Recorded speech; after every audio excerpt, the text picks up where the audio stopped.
Sumainyo ang kapayapaan. Hallelujah, Magbigayan kayo ng kapayapaan sa isa't isa. Maraming salamat, Ate. Ang ating pagtitipon ay kalooban ng Diyos.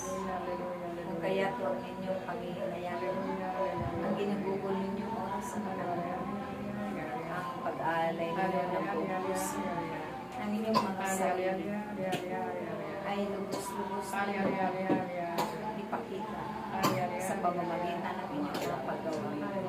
Sundin ninyo ang tugdin ng buong pag-ibig at kagalakan. Lahat ng kanyang mga mahalagang huwag nawa kayo maging nasusunod at ingatan ninyo ang mga kapangyarihan ipinagkatiwala sa inyo.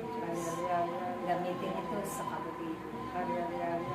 Alalahanin ninyo sa mga araw ng bukas at susunod pang araw ang aking mga pinagdaanan. Alalayan nawa ng bawat isa upang matutunan ninyo kung paano kayo magkakaroon ng mga pagsasakripisyo, mga tiisin at pagpapagal para sa kapwa ninyo.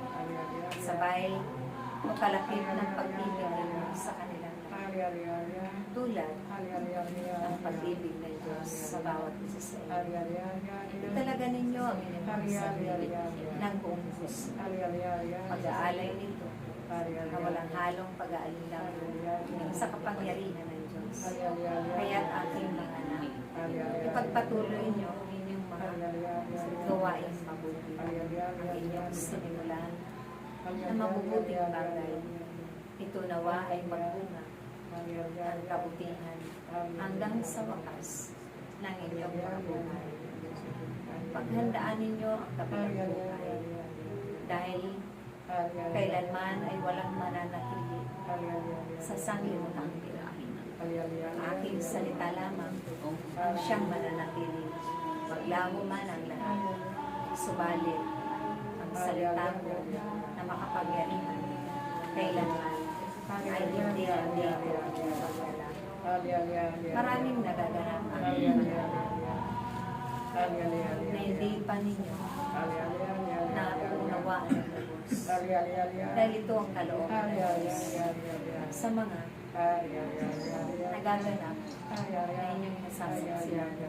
Kailanman sila ay laging masusuway sa kanyang mga mahalagang kung bakit nagaganap ang mga bagay na ito sa kanilang maraming mga naglalakbay sa mundo na hindi pa ako kilala. Hindi pa lubusang kilala kung sino si Kristo. Ang mga bagay na mga makasangitan lamang ang kanilang pinapahalaan at ang pag-aaral ng kanilang mga sarili. Ang ibig lamang ng Diyos, hindi yung kaloob ng Diyos. Kaya't kayo man na narito na sa tawag ay mapapalad dahil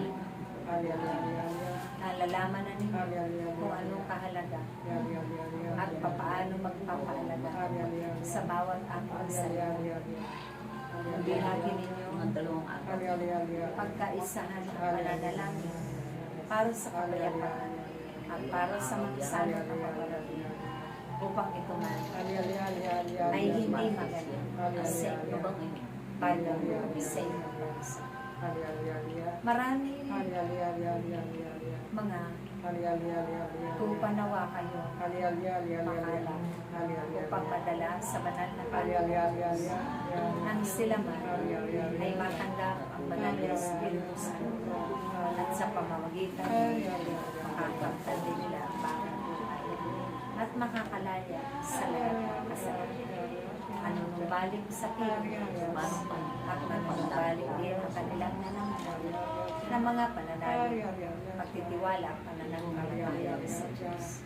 Kaya't magkaisa lang kayo sa inyong pananalig upang ang lahat ng inyong mga kahilingan ay tunay na magkamit ng katutunan. Sa ngalan ng Ama, ng Anak, ng Espiritu Santo. Amen. Praise God.